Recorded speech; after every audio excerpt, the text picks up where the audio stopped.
కాంగ్రెస్ పరిపాలన ఎలా ఉందండి? సంవత్సరం నుంచి చూస్తున్నారు కదా తెలంగాణలో. కాంగ్రెస్ ప్రభుత్వం గురించి మాట్లాడాలంటే మాటలు లేవు. ఎందుకంటే వాళ్ళు చేసిన చేతలేం లేక ఖాళీ మాటలు, ప్రజల్ని తిట్టడం, ప్రజల్ని భయపట్టించడం తప్ప వాళ్ళు చేయడమే పనేమి లేదు. వాళ్ళ పాలన లేదు, అసలు పాలనపైన దృష్టే లేదు.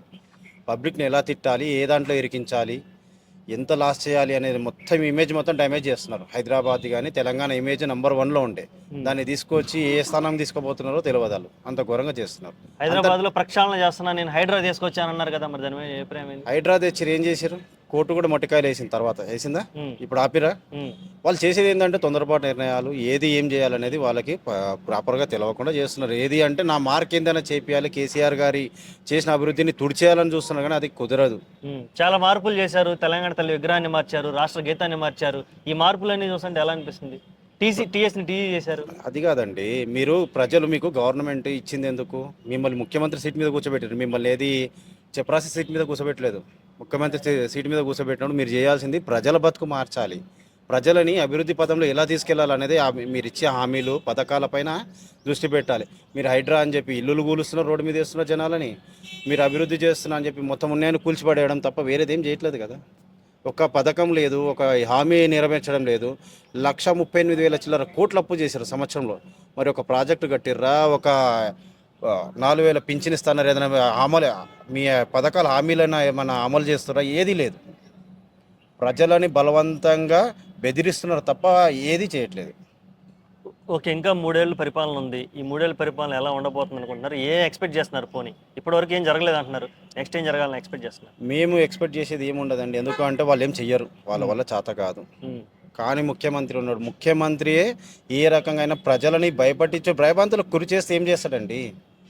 వాళ్ళు దౌర్జన్య పాలన చేస్తున్నారు, కానీ పాలన పైన దృష్టి సాధించి మేము ఇప్పటికైనా కోరుకునేది నూతన సంవత్సరం నుంచి ఇప్పటినైనా వాళ్ళు బుద్ధి మార్చుకొని ప్రజలకు ఇచ్చిన హామీల మీద దృష్టి మరలించుకొని హామీలు మొత్తం అమలు చేయాలని మేము కోరుకునేది, మేము అనుకునేది కూడా. రేవంత్ రెడ్డి గారు లేచిన కాడి నుంచి కేసీఆర్ గారు చెప్పం, కేటీఆర్ గారు చెప్పం చేస్తున్నారు. దీని మీద నీ అభిప్రాయం ఏంటి? వాళ్ళు లేచిన కాడికి నుంచి కాదు, నిద్రలో కూడా అదే, నిద్ర పట్టినా కానీ నిద్రలో కళలో కూడా కేసీఆర్ కేటీఆర్ వస్తారు ఆయనకి, వేరే వాళ్ళు రారు. ఓకే, ఎందుకంటే ఇప్పుడు కేటీఆర్ గారి మీద ఈరేస్ కారు పెట్టారు, దానికి కూడా నేను కోర్టు ఏం తీర్పిచ్చింది చూసారు కదా. వీళ్ళు పెట్టిన దాంట్లో ఒక్కటి నిజం లేదు.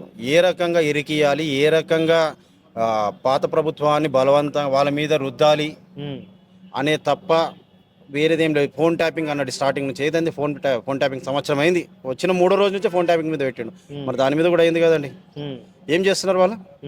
ఇవి ఇప్పటికైనా మేము కోరుకునేది ప్రజల తరఫు నుంచి అయినా ఏదైనా కానీ, మా పార్టీ తరఫు నుంచి కూడా బీఆర్ఎస్ పార్టీ నుంచి కోరుకునేది ఏంటంటే ప్రజలకు ఇచ్చిన హామీలను నెరవేర్చండి, వాళ్ళకి ఇచ్చిన సంక్షేమ పథకాల మీద దృష్టి పెట్టండి, రైతులను పట్టించుకోండి. వచ్చిన కాడికి 2 సార్లు రైతు బంధు వేయలేదు, పింఛన్లు ఇవ్వట్లేదు సరిగ్గా. మీరు పెంచకపోయినా కానీ ఇచ్చేటివైనా కరెక్ట్గా ఇవ్వండి. ఆల్రెడీ 2 నెలల పింఛన్లు రాలేవు చాలామందికి జనాలకు. మీరు అన్ని రకాల కోతలు చేస్తున్నారు, అప్పులు చేస్తున్నారు. ఆ రోజు కేసీఆర్ గారు అప్పులు చేసి వీళ్ళు అప్పులు చేసిరు అంటారు. వాళ్ళు చేసినప్పుడు ప్రాజెక్టులు తెచ్చారు, హైదరాబాద్ అభివృద్ధి చూపించారు, ఈ దేశంలోనే నెంబర్ 1 అని చెప్పి నిలబెట్టారు. రైతులకు రైతు బంధు వేసారు, రైతు బీమా వేసారు, ప్రతి రకంగా చేశారు. వాళ్ళు తెచ్చిన అప్పుకి ఒక లెక్క ఉన్నది. మీరు చేసిన దానికి ఏమున్నది? 1,38,000 చిల్లర కోట్లు తెచ్చారు 385 రోజులలో.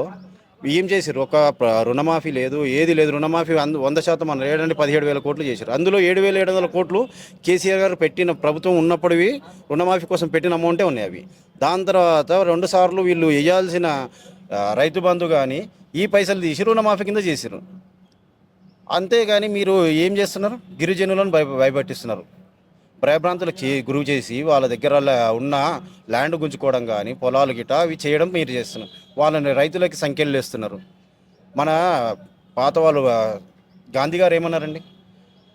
పల్లెలే పట్టకొమ్మలు అని అన్నారు, రైతులే రాజులు అన్నారు. కేసీఆర్ కూడా ఏమన్నారు? రైతులను రాజులు లెక్క చేసిండు అభివృద్ధిలో. ఆనాడు మనకు వచ్చినప్పుడు ఎంత ఉండే, ఇప్పుడు ఎంత అయింది రైతులు చేసిన దానిది? మీరు అభివృద్ధి ఆడ చూడండి. ఇప్పుడు మీరు చేసిన దానికి ఎంత అవుతుంది? మీకు రియల్ ఎస్టేట్ కానీ హైదరాబాద్ చుట్టూన్నది ఏదైనా కానీ మొత్తము కొలాప్స్ చేస్తారు తప్ప ఒక్కటి కూడా డెవలప్ చేయట్లేదు. ఇప్పుడు హైదరాబాద్ మార్కెట్ ఎలా ఉంది సార్? హైడ్రా వచ్చాక ఎలా ఉంది పరిస్థితి? సార్ ఉన్నది కూడా పోయింది సార్. ఆ రోజు కేసీఆర్ గారు ఉన్నప్పుడు 100 కోట్ల ఎకరం పోయినది. మీ అందరికి మీడియాకి కూడా అందరూ తెలుసు, ప్రతి మీడియా చూపించింది. ఈ రోజు ₹1,00,00,000 కన్నా ఓడి కొనడానికి వస్తలేరు. అమ్మేటోళ్ళు పెరిగారు కానీ కొనేటోళ్ళు లేరు. పెళ్లిళ్ళకు పేరెంటాలకు కొంతమంది అప్పులు ఉన్నాయి, వాళ్ళకి అమ్ముకుందామని చూస్తే ఒక్కళ్ళు కూడా కొనేటోళ్ళు లేరు. అమ్మేటోళ్ళు 100 మంది రెడీ అయినారు, కొనేటోళ్ళు లేరు.